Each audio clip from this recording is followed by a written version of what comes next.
Duha ka bata naugdaw sa pagkasunog sa balay nga ilang gipuy-an. Ang duha maoray nahabilin pagkahitabo. Shipment sa giniling nga Freon gisakmit sa mga tinugyanan sa customs. Anong kamo submit ana sa kuadron report? Hepe sa Tabugon Police Station gikasabaan sa Provincial Police Director tungod sa kapakya sa pag-report sa panghitabo sa lungsod. Mananagat patay humanaw na'y pagkatoy sa iyang pukot. Mga lumulupyo sa Mahiga Creek supak sa plano sa pagguba sa iligal nga gitukod nga mga footbridges.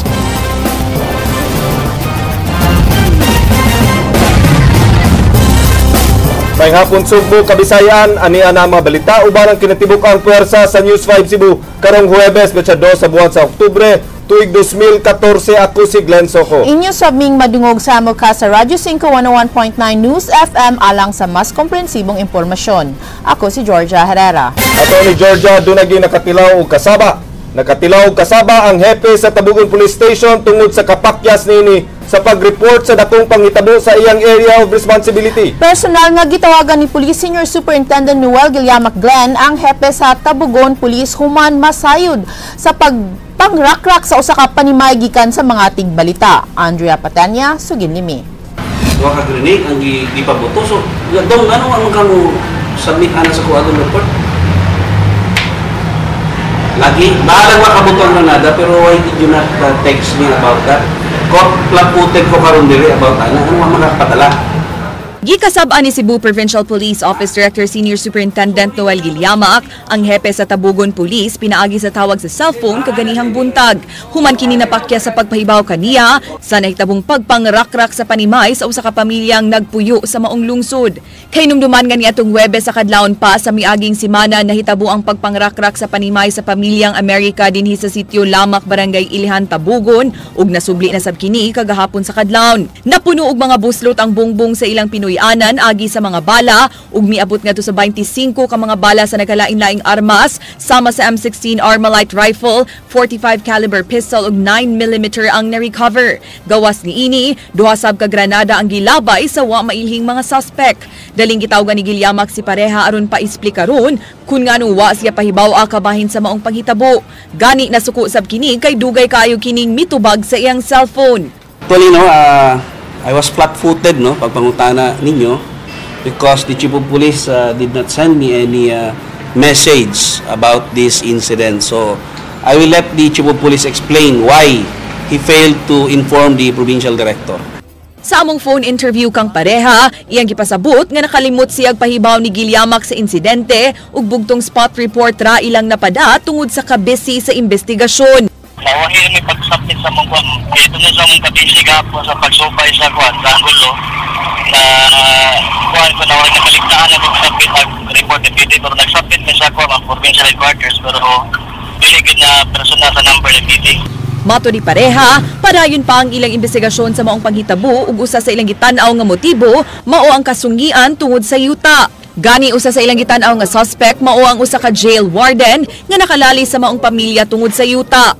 Natay kita ang Angulo, ma'am, pinayagawan pinay sa ilahang problema marilang dispute.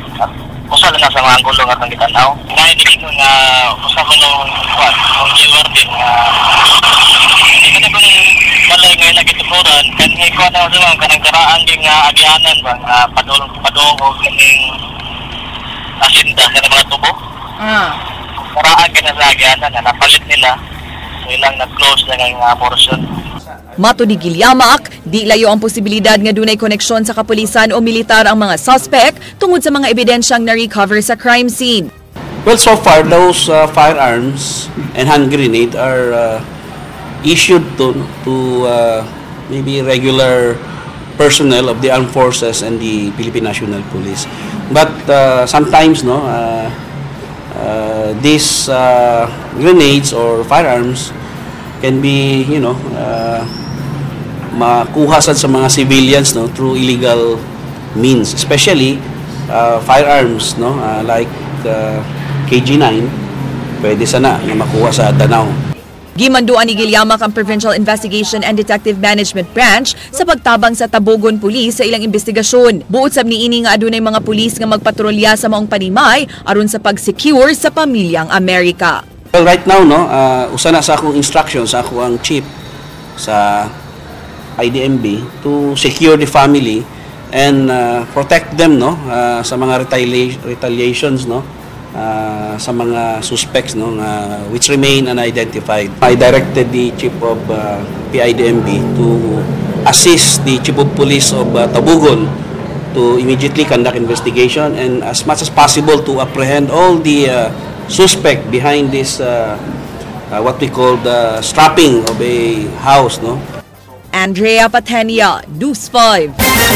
Provincial Intelligence Branch sa Kapulisan gitahasan sa gobernador sa pag-imbestigar sa pagpalusot og druga sud sa provincial jail. Apan bisan taliwala sa mga pasangil nga ang nagdumala sa prisuhan ang nagpaluyo niini, padayon gihapon ang pagsalig sa gobernador kanila. King Perez, Sugin Limi. Nagmeeting ang gobernador uban sa nagduma sa CPDRC ug pangulo sa Provincial Intelligence Branch sa Kapulisan. Gikumpirmar sa gobernador nga kabahin sa illegal drug operation sud sa bilangguan ng ilang gihisgutan. Lakip niini ang mga pasangil batok nilang CPDRC Jail Warden Romeo Manansala ug Jail Consultant Marco Toral nga sila mao kuno ang nagpaluyo sa negosyo sa droga sa CPDRC. Sumasaw sa kasuwat nga nagpailala nga usa ka gwardiya sa bilangguan. Apan way bisan usa kanila ang mihatag sa detalye sa nahisgutan sa maong meeting.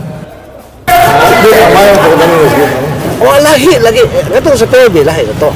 Ang among surveyan ni Gob, lahi. Pero hindi ako tapin. Sila si Gob.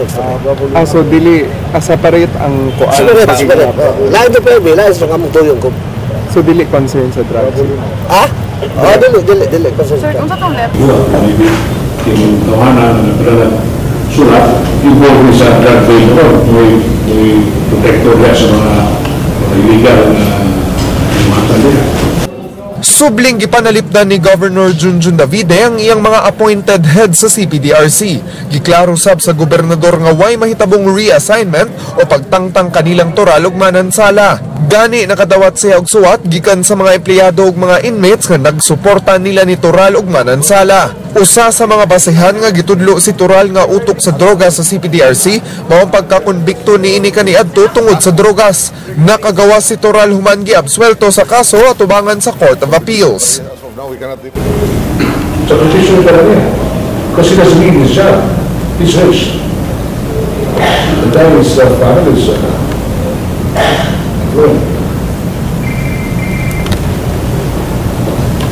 Ang ilang matabang sa administrasyon ng specialist sa CPDRC. Ang pinag-guys, Dr. Ram, yung workshop sa CPDRC himself. If you have info, I improve.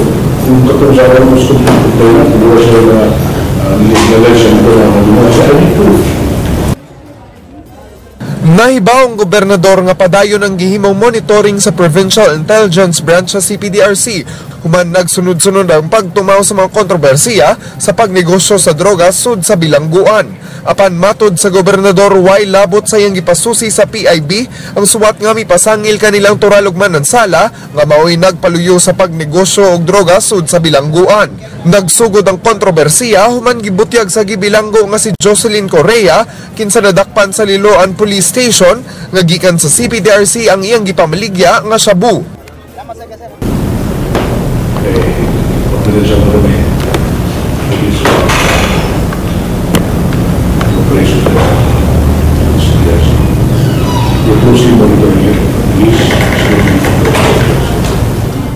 King Perez, News 5. Duha ka bata na apil pagkasunog dihang gilamoy sa kayo ang ilang gipuy-an sa lungsod sa Konsolasyon. Magtiayon gibinlan sa bata, posibleng dunay tulubagon. Sugin Limi, Ryan Sorote.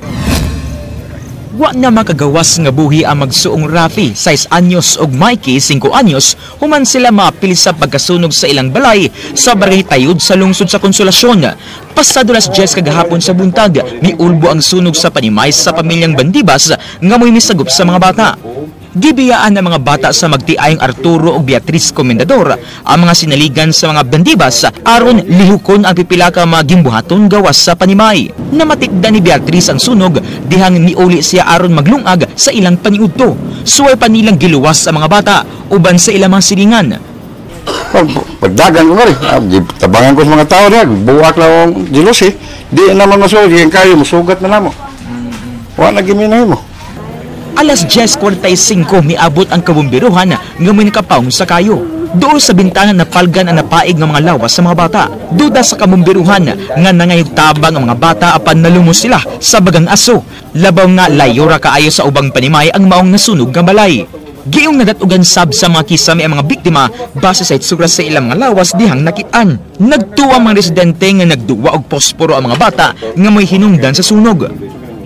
Ang hinungdan sa pag-rubo at kana sa mga kani atong pangitaon karon nga posible unsa gikay rason. So magkandak pata o kanang exhaustive investigation regarding ang kuana sir. Tuwas sa kauluhan ng mga bandibas aron motabong og kasal. Gisusi pa sa kabumbiruhan kun doon na ba'y tulubagon ang magtiayong komendador. Moingon ta nga ilang liabilities kay sila mo ito-taker mas imposible sad. Pero nagtanaw ko ganina sa managtiayon sa laluoy ko kaya nagsigigilag lagi nga nagsudong sa mga bata nga di sila hapit kantos tungod sa gidangatan sa bata kay Kami guting pakaon na to, nagtupuntos lang pitsado siligikan. Oo, ay nga malimaso ako, nagkurog-kurog po mangganay ko, may kuy-kuy kaon, pasukan niya ng buntag. No, di sayo na eh. Ang mga bata ko, luoy kayo. Ryan Sorote, News 5.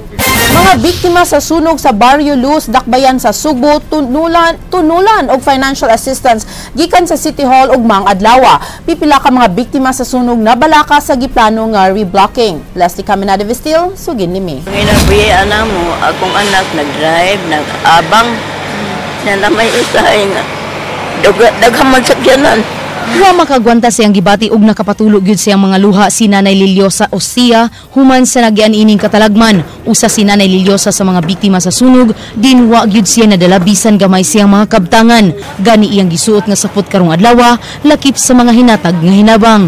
Hinuunwa siya na problema sa pagkaon tungod kay aduna may gi-provide ang city ngadto kanila. Apan nagmalaumon siya nga unta tabangan sila bisan gamay lang aron makapatukod sila ug balik silang panimay.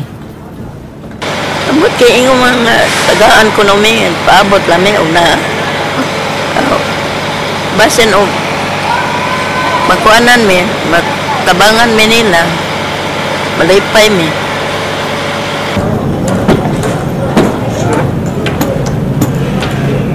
Samtang si Wilfredo Diaz mi padayag nga bisan og nag-uol siya, padayon gihapon silang panginabuhi tungod kay wa sila mahimo gawas sa pagdawat na lang sa nahitabo. Apan naglibog si Diaz uban sa pipila ka mga residente sa dapit tungod sa ipatuman nga reblocking. Matud pang Diaz, wa siya'y pagsupak niini. Apan kung maapektuhan ang kadaghanan kanila, mas labing maayo na lang ugway mahitabong reblocking. Una nga, kami naglibog mi para nag-okay naman ko kung palaw sa gobyerno, nga numusupak man, kung kaayuhan sa mga ingon namo. Pero kung makadaot po sa uban nga mga lumulupyo nga dili na gyud mawa ang ilahang pamuyo kung maigo sa reblocking, mas may pagkunuhin noon ang ilahang suggestion kung mahimo papanakan na lang ang mga kasada sa mga lingangan sa likod nga bahin para yun kuno kung doon ay mga emergency dali mapasulod sa mga sunog ang gobyerno ang bumbero dali ra sila makasulod. Ang konseho may deklarar nga ubos sa state of calamity ang tulo ka sitio sa Barangay Luz nga naigo sa dakong sunog nga naglangkob sa sitio Santo Niño, sitio Abiliana ug sitio Santa Cruz. Ang mga tag-iya sa balay makadawat og 10,000 pesos nga financial assistance gikan sa City Hall. Samtang kadtong miipon og puyo sa panimay nga nasunog, makadawat sa tag 5,000 pesos nga financial assistance. Ang kwarta gikan sa Calamity Fund ipanghatag sugod og mga adlaw. Leslie Caminada Vistil, News 5. Kapin 3 billion pesos ang giandam nga budget sa Kapitolyo alang sa sunod tuig. Gisugdan na pagpresentar sa mga department head sa Kapitolyo ang budget alang sa ilang tagsa-tagsa kabuhatan.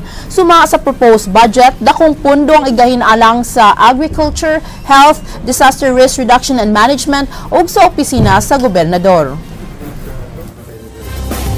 Here for the Reporter of the Year for television category is Patricia Andrea Mateo. Congratulations, Andrea Patenya, Reporter of the Year for Television. Uban sa iyang istorya nga huwang sa panga na mao sa bidaog sa Investigative Story of the Year sa 3rd Cebu Media Excellence Awards. Happy kayo ang imong mga kapatid sa lain usab nga pasidungog nga imong naangkon.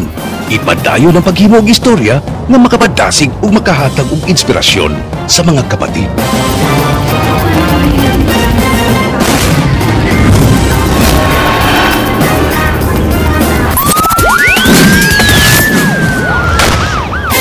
Dulaan 120,000 pesos nga balor sa illegal nga armas na sakmit sa Criminal Investigation and Detection Group kon CIDG-7 sa usa ka gun shop sa Barangay Suba, Dakbayan sa Danau, pasado 1:00 sa hapon kagahapon. Ang mga armas naglangkob sa mga 45 caliber pistols, KJ9 9mm machine pistol, Black Widow caliber 22, Magnum ug caliber 38 revolver. Din kasagaran niini wa pa nahuman. Matod ni CIDG-7 Deputy Chief Police Superintendent Fermin Armedares, nakadawat silang taho kabahin sa maong himuanan ug armas sa lugar. Atol sa ilang surveillance, naaktuhan nila ang 39 anyos nga si Jover Enriquez nga giingong naghimo og armas sud sa shop, hinungdan nga ila kining gidakop. Gihimakak ni Enriquez nga trabahante og tag-iya siya sa shop apan iyang giangkon nga usa siya ka gun runner. Matod sa CIDG-7, kasagaran sa mga customers niini, mga taga Mindanao. The roadside, 30 meters away from the roadside.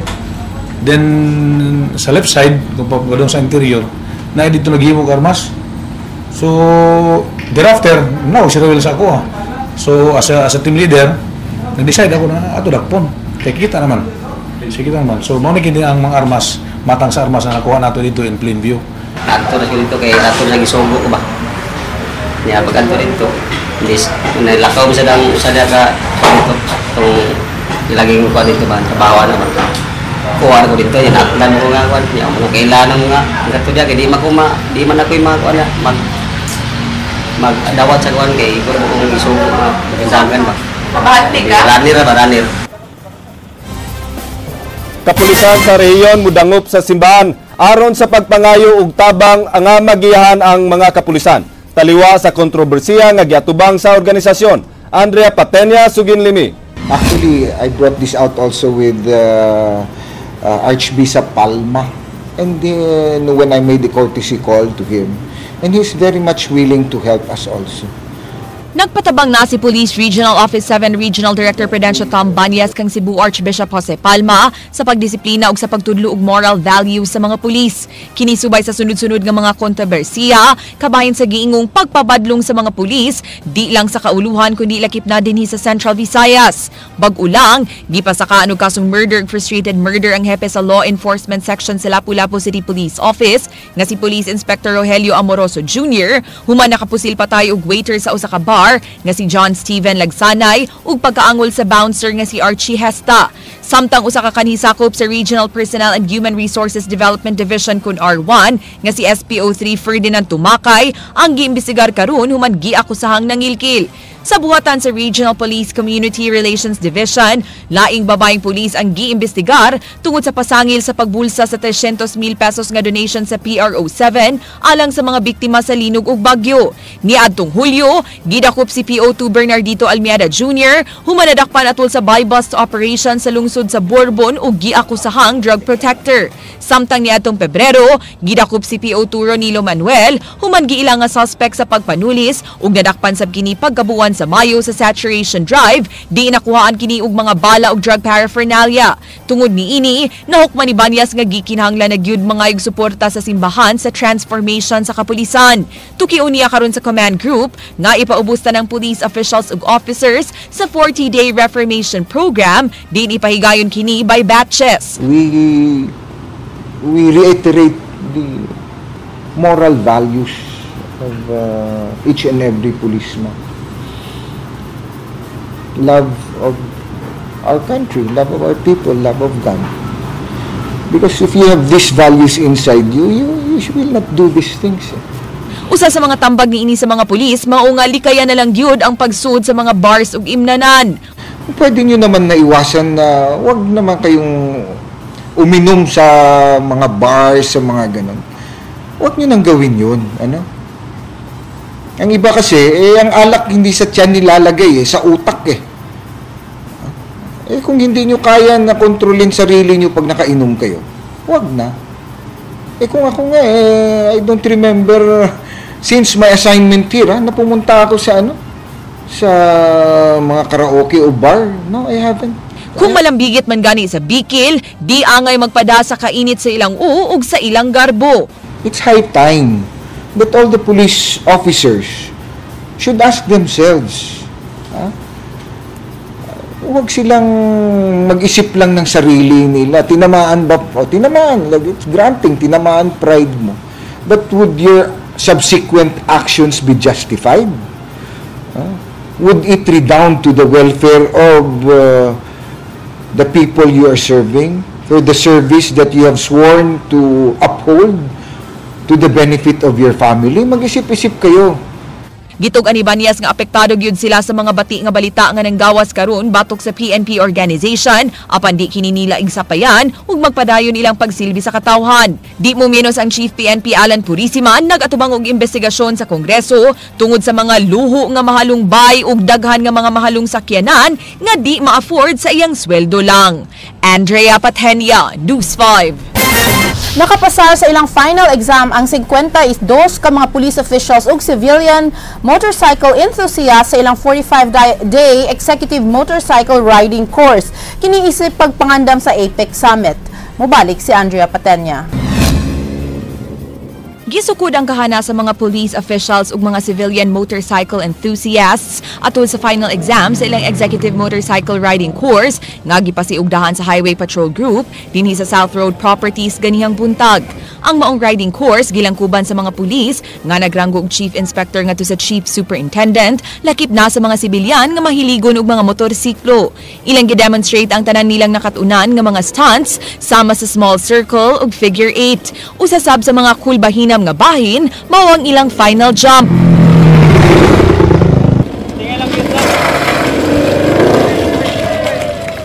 Dunay mga naangol sa 45-day training sama nila ni PRO7 Regional Director Prudencio Tom Banyas ug Regional Intelligence Division Chief Paul Labra apan matud pa minor injuries ra ang ilang mga nahiaguman. Sa 54 ka mga trainings, duha ang midrop. Hinuo nakapasara ang tanang nahabiling 52 ka mga trainees. Matud sa Chief Administrative Officer sa HPG7, ang maong training lakip sa pagpangandam sa umaabot nga Asia Pacific Economic Cooperation kun APEC Summit. Giingog bisan ug mga police officials pa ang mga nangapil, lakip sila sa mga ipa-standby sa pag-secure sa mga VIPs atol sa maong international event. Ma'am, kumbaga po parang standby lang po sila. If ever na kailangan po ang kanilang tulong, saka po namin sila tatawagin po. So at least may training na? Yes ma'am, meron po silang training at alam nila po yung security at saka safety sa pagdating sa kalsada in terms of sa pagmumotor. Bisan ang mga sibilyan, mipadayag sa ilang pag-uyon sa pagtabang sa mga pulis atol sa maong kalihukan sama sa negosyante nga si Erwin.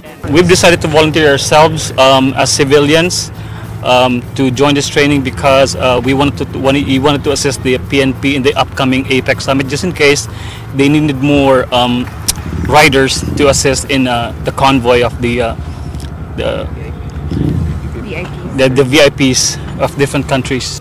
Nasairan nga subsub karon ang pagpangandam sa HPG7 alang sa APEC, hilabi na nga dunay posibilidad nga ibalhin dinhi sa Sugbo ang APEC Senior Officials Meeting karong Disyembre inay sa Legazpi City tungod sa volcanic activity sa Bulkang Mayon.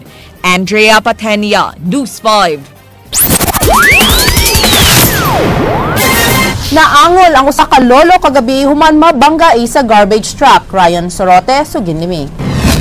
Napuno sa bangus ug wa na hapit maglihok kining 50 anyos nga lalaki dihang gitabang sa mga sakop sa Erof sa Barangay Kasambagan kagabi. Nabangga og nadaro ang biktima ining garbage truck nga gikan nagpick up og basura sa IT Park. Gimanihok kini ni Apolinario Jaime nga taga Carmen, Cebu. Matod sa driver nga hinay ra ang iyang dagan dihang iyang nakit-an nga palabang ang biktima. Gani iya kining gibusinahan apan nagpadayon kinig labang. Ni-apply na ako. So, naigo agad siya dire. Naigo yun siya. So, kisa na sa niya Iyahagi to. Iyahagi, dito yung Sirbato namang layo pa. Sir, kanila bang idagan magkain sa kaya na ako lang andiya na siya. Sumasagasoli attendant nga si Ruel. Kusog kaayong dagan sa garbage truck, hinungdan sa kusog kaayong impact ato sa panagbangga. Kusog man yung kadagan. Kusog kadagan. Ang ako pagkakita niya, ikaw na largo. Kita na gusto, paglingin ako, may tao, naigo dayon. Itong lagpot yung kalo pagkaigo. Nga nadalo siya? Nadaligin nga ito. Nga na, dayon, napatay tingin ito boy kay nakuan man. Nadaman nga ito. Gihulagway sa traffic investigator nga gamay rang sakyanan ang nagdagani atong higayuna mga posibleng kusugyod ang dagan sa garbage truck. Awag ini sa mga driver nga magmatngon og muhatag lugar sa mga pedestrian hilabi na kung naa sa pedestrian lane. Supposed to be mag-careful mo kita drive yun. Extra careful yun. So, mo gid siya makabantay siguro. Naay ko ang kilid. Pedestrian ko na. Supposed to be kuan gid sa pedestrian tama na ko na. Ryan Sorote, News 5. Nipadayag og pagsupak ang mga namuyo dool sa Mahiga Creek habig sa barangay Subang Dako, Dakbayan sa Mandaue sa plano sa Cebu City Hall nga panggubon ang mga footbridges kay wala sila laing maagian. Leslie Caminada Vistil, Sugin Limi.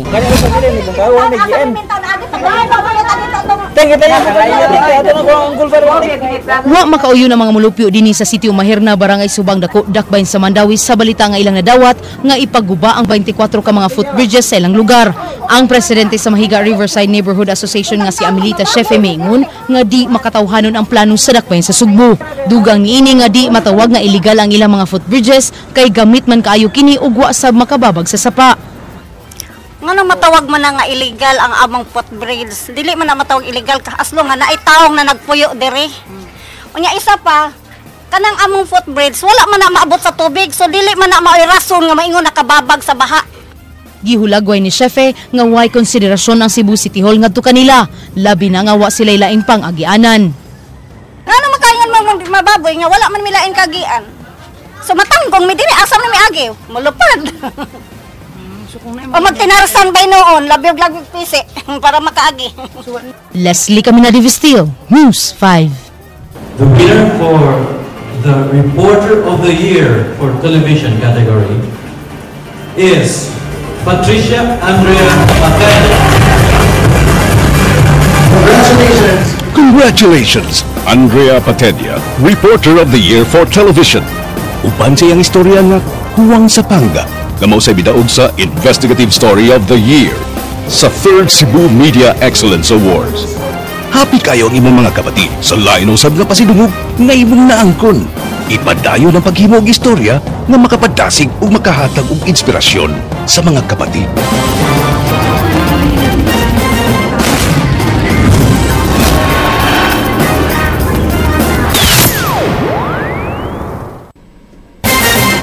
Gidili nga R12 refrigerant gisakmit sa mga tinugyanan sa customs. Ang shipment gideklarar nga mga sapatos ug bag sa tinguha nga makalusot ang shipment. King Perez, Sugin Limi.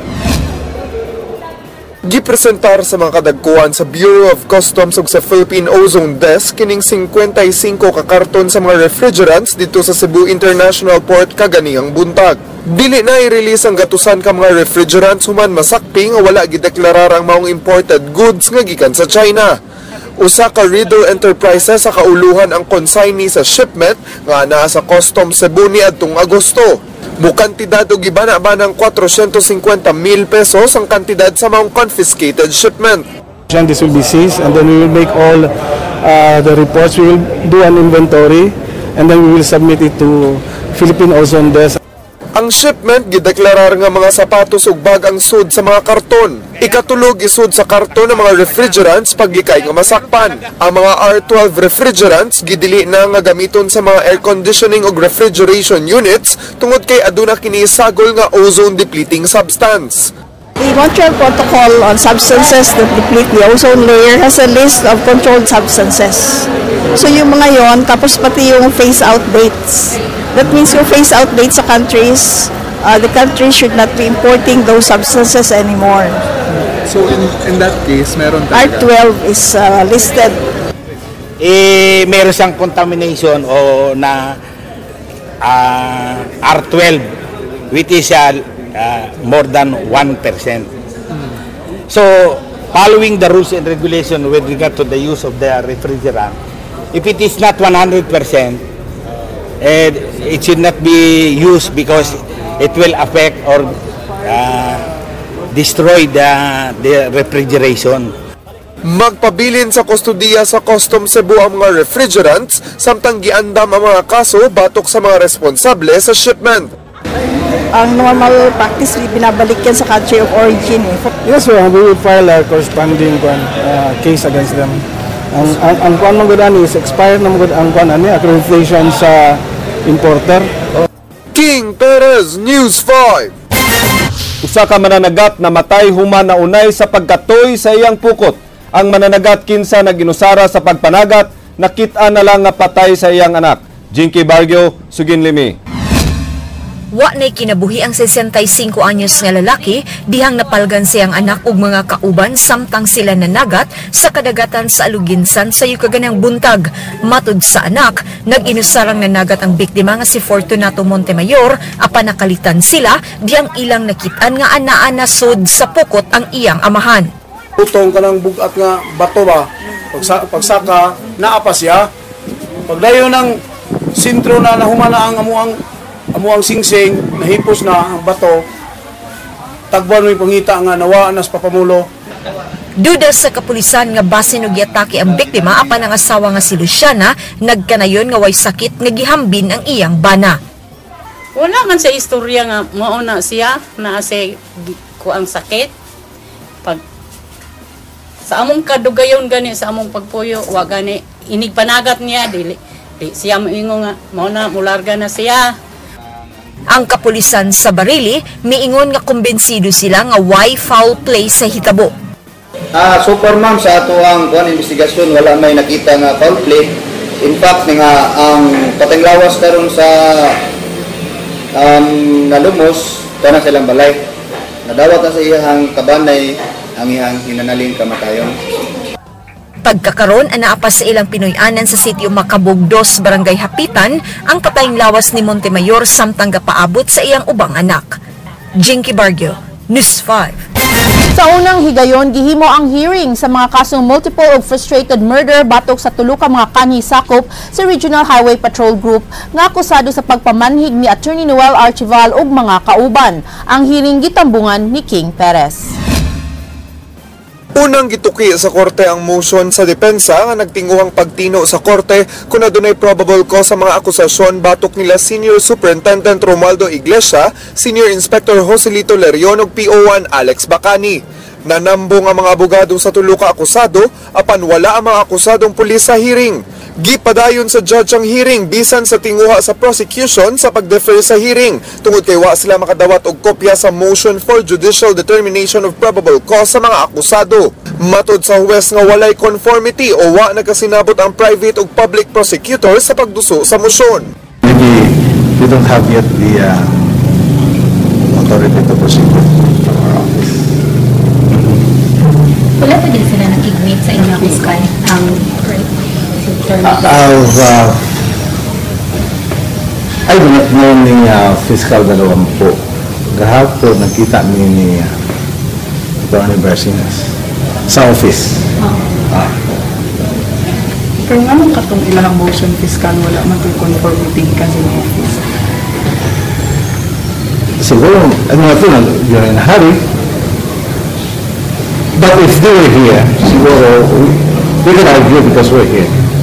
Unang mipasabot ang depensa nga matud pa huyang ang ebidensya batok sa tulo ka mga sakop sa HPG 7. Gi-question sa depensa ang investigasyon sa NBI 7 batok sa mga pulis sama sa pag-ilalang nilang Iglesia ug Lerion nga migamit og susamang mga sakyanan nga gigamit sa pagpamanhig. We presented to this court very good grounds on our motion and I think nakasabot pud ang court sa among grounds. First of all, dili pa ka-issue siguro siya because there is still that pending motion sa branch 10 on our motion to quash the search warrant and to suppress evidence. Apan gi-question sa depensa ang argumento kay matud pa questionable sa motibo sa NBI 7 sa pagsusi sa maong kaso. Misangat sabang HPG7 ug sumbong kaniadto kang NBI7 Supervising Agent Attorney Ermi Monsanto, hinungdan nga matud sa depensa nga adunay igong motibo ang NBI7 nga manimaw sa mga sakop sa Highway Patrol Group. The most important thing is there is no evidence to identify the accused as the perpetrator. So that is a very, very big question. If they cannot prove that, then they do not have a case. One of them will tell who was the culprit. Then we will have more evidence against him. Subay sa pagdungog sa mosyon sa mga akusado, hatagan og na po kaadlaw ang prosekusyon nga motubag sa mga argumento sa depensa. Hatagan sabog na po kaadlaw ang depensa aron motubag sa mga komento sa prosekusyon. Usa mohatag sa iyang resolusyon si Judge Maximo Perez sa Argao Regional Trial Court Branch 26 sa motion for judicial determination of probable cause nga gisangat sa tulo ka mga akusado. King Perez, News 5. Briton nga mikural sa usa ka luna sa Santa Fe airstrip sa isla sa Bantayan, nagplano nga ipa-reinvestigate ang sumbong nga nasangat sa korte batok kaniya. Nagplano usab kini sa pagpasaka og kaso batok sa mayor sa Santa Fe kinsa mao ang nagpadakop kaniya. Ryan Sorote, sugin nimi. Human sa pagka-detain sud sa kapintulo ka adlaw, nakapiyansa ang British national nga si Christopher Paul Alexander human gipadakop ni Santa Fe Mayor Jose Esgana. Nakagawa sa pagka-detain sa Alexander human makapiyansa didto sa korte sa lungsod sa Santa Fe niadtong September 23. Matud sa mga abogado sa Langyaw nga nalangay ang pag-release sa ilang kliyente. Plano nila nga ipa-reinvestigate o mabalik sa piskaliya ang mga sumbong batok ni Alexander nga direct assault in person of authority, malicious mischief o usurpation of real properties. Doon na sa giandam nga counter-charges ang Langyaw batok ni Mayor Esgana tungod sa iyang pag-apil-apil sa plano sa pag-invest ni Alexander sa Santa Fe Airstrip pinaagi sa Public-Private Partnership Program sa gobyerno. Giingong way kalambigitan ang mayor sa lungsod sa planong PPP project tungod kay ubos sa Civil Aviation Authority ang airstrip. So, kung doon na may mo file na charges, dili ang mayor, kundi ang Mactan Airport, kaya under mo silang supervision airport, bisan even assuming ang yuta sa province. Gipahibaw usab sa abogado ini nga naka-encroach og 500 square meters ang tugpahanan sa lungsod sa Santa Fe sa pribadong luna nga giabangan ni Alexander o gipanag-iyan nilang David ug Maria Masagonda nga taga Isabel Leyte. In fact, ni-encroach mo ni ang airport sa province og mga 500 square meters. When we see the governor with the landowner, yung sultian nga ni-encroach mo sa akong yuta. Gitambagan sa Real Estate Division sa Kapitolyo ang tag-iya sa luna nga ipa-reserve ang giilugan nga mga luna aron matinukod kinsa ang tag-iya og masayran ang mga utlanan niini. Gipalit sa Kapitolyo ang luna nga nahimutang sa Santa Fe Airstrip panahon sa pamunuan ni Governor Lito Osmeña. Napalit sa Kapitolyo ang 23 ka hektarya nga luna nga tag 150 matag square meter gikan sa 41 ka mga landowners. Ryan Sorote, News 5. Mga leader sa football gikan sa FC Barcelona Escola ug sa Cebu Football Association mipahibaw og mipasabot nganong ang Sugbo mo'y ilang napiling venue alang sa Barcelona Football Cup ug di ang Bacolod ug Iloilo nga duna man untay daghang mga maayong mudua ug mas mahiligon sa football. Kini atong masayran pinaagi ni kapatid Gabi Malagar. Matod ni FC Barcelona Escola Asia Pacific Technical Director Carl Martin nga dili lang usa ka tawo ang nagbuot kung anong nakahukom ang grupo nga dinhi sa Sugbo ang training camp. Yeah, why not? I mean, I don't want to say that we are the best in the world, but we are very proud to our system, to our style. So we are doing our best to create the successful camps in Manila, in Cebu, or wherever you want. So muhatag og football training scholarship ang FC Barcelona Escola alang ni adtong maantigo og mahiligon sa football nga gikan sa mga kabus nga pamilya. Ang paglista sa mga mosalmot pinaagi sa Cebu Football Association kun CFA ipasubay sa first come first serve basis nga nagsugod kaganin ng alas 5 sa Cebu City Sports Complex alang sa nagkalain-laing age groups. Matod sa head organizer sa FC Barcelona Escola dinhi sa Pilipinas nga malampuson ang unang duha ka training camps didto sa Taguig ug sa Alabang. Ilang hipang lantawan nga mulampo sab kini dinhi sa Sugbo. this shows how much Filipinos can actually become world class as well. So with this FC Barcelona Scholar Camp, we hope to inspire more kids and more support, not just from the media, but from the friends of football here in Cebu. Dunay labing minus 140 ka slots ang ihatag sa upat ka age group ug himuon kini unya sa Oktubre 26 hangtod sa 30. Diin dunay mga coaches gikan sa Manila ang ipadala nganhi sa Sugbo alang sila makaadlaw nga training camp. Sila mao si Brian Iburda, Jojo Tapia, Jiggy Rua ug Rosner Boliosos. Tumong sa maong training camp mao ang pagtudlo sa mga bata sa duwa nga football, pagtudlo kanila nga mahimong maayong tao, pagpalambo sa grassroots level sa football ug sa pagtrain sa moabot nga sakop sa ASCALs. Because we have so many talents among the grassroots in Cebu, and you can see it by the number of a future ASCAL or another future international player from Cebu. So football for Cebu. Gabi Malagar, News 5. Attorney Georgia, karon Oktubre. Yes. So ang mga nag-adlaw Oktubre unsa man siya nga sign? I-describe ako sa they're Librans. Librans. Unsa may quality sa Libra? They are usually called the Lady Justice. They carry the scale of justice because they're supposed to be fair and they always try to see both sides before they make decisions. Miga sa danang imong description ay. Ang Librans, karon ako ha? Unsa man? Ambungan. Si ambunga. O manyag. Oh. Buutan. Yes. Loyal sa asawa. Yes. Matinud-anon. Yes. Kinsa man imong gi-describe? Kinsa may mga nag-birthday og Oktubre. Today is the birthday of our news manager. Happy birthday, Sir Titus Borromeo. So why pagdapig-dapig to Titus ha? Pero happy birthday. Yes. And may you have more productive, wonderful, and youthful years to come. Yes. More blessings. Daghan pag nag-birthday sa Oktubre pero ato na nang usa-usaon niya. Basta ako tong gi-describe og ginahinay. Yeah. Ha? Yeah. So why pagdapig-dapig? Exactly. Happy birthday, Sir Happy Titus. Maugkad to ang mga balita sa Aksyon Bisaya, kini si Glenn Soco. Musunod ng Action Prime. Daghang salamat. Ako si Georgia Herrera. Bisan asa, bisan kanusa. Kapatid! Kay di lang kutob sa balita. Action!